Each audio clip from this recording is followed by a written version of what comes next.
Hello বন্ধুরা, আজকে আলোচনা করব একদম কম খরচে একটা প্ল্যান্টেড অ্যাকোরিয়াম এবং তার সাথে অ্যাকোরিয়ামের জন্য সুন্দর একটা লাইট হোল্ডার কিভাবে তৈরি করবেন সেই বিষয় নিয়ে।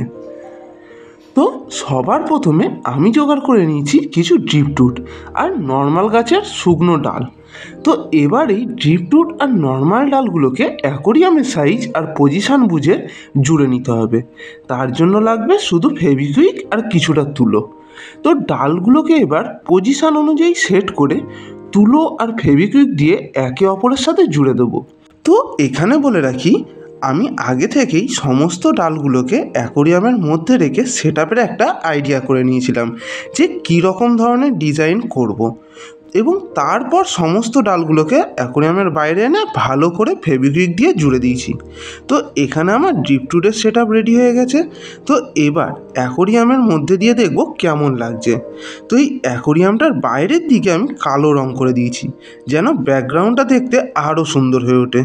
তো এবার ড্রিপটুটটা অ্যাকোরিয়ামে দিয়ে দেখছি একদম পারফেক্ট সেটআপ হয়ে গেছে। তো এবার দেখে নিন একদম সস্তার লাইট হোল্ডার কীরকম বানিয়েছি। নিচের ড্রিপটুটের সাথে গাছের একটা ডালকে এমনভাবে জুড়ে দিয়েছি যেন সেই ডালটা অ্যাকোরিয়ামের মিডিল পর্যন্ত চলে আসে। এবার ওই ডালেই একটা লাইট হোল্ডারের মধ্যে দিয়ে ঝুলিয়ে দিলেই রেডি আমাদের লাইট হোল্ডার। আর লাইটের তারটা ওই ডালের পিছন দিকে করে দিয়েছি যেন সহজে না দেখা যায়। তো এবার আমাদের দরকার কিছু পাথরের। আপনি যে কোনো পাথর নিতে পারেন আপনার পছন্দ মতো। আমি পাহাড়ে ঘুরতে গিয়ে ওখানে নদীর পাড় থেকেই কিছু পাথর নিয়ে এসেছিলাম। তো সেগুলোই দিয়ে হার্ডস্কেপটা তৈরি করে দিচ্ছি। আর এই পাথর খুবই দরকার হার্ডস্কেপ কমপ্লিট করার জন্য, কারণ পাথর না দিয়ে অ্যাকোরিয়ামে যদি জল ঢালি তাহলে আপনার ড্রিপটুট জলের উপর ভেসে উঠে যাবে। সেই জন্যই পাথর দিয়ে ড্রিপটুটকে জলের তলায় আটকে রাখতে হবে।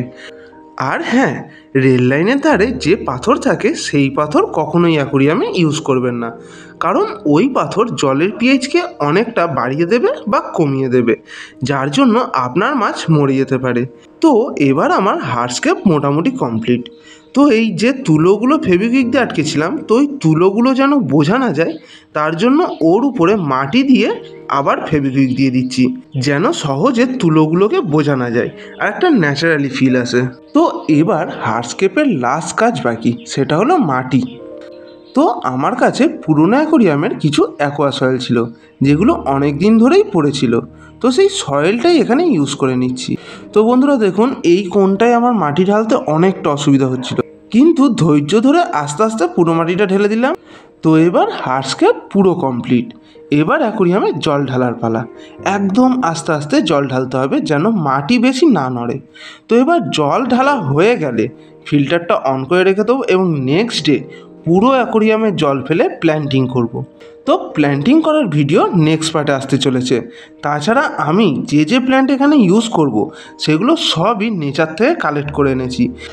তো বন্ধুরা, আজকের ভিডিও ভালো লেগে থাকলে ভিডিওটি একটি লাইক করে দেবেন এবং চ্যানেলটি সাবস্ক্রাইব করার অনুরোধ রইল। ভিডিওটি শেষ পর্যন্ত দেখার জন্য আপনাদের অসংখ্য ধন্যবাদ।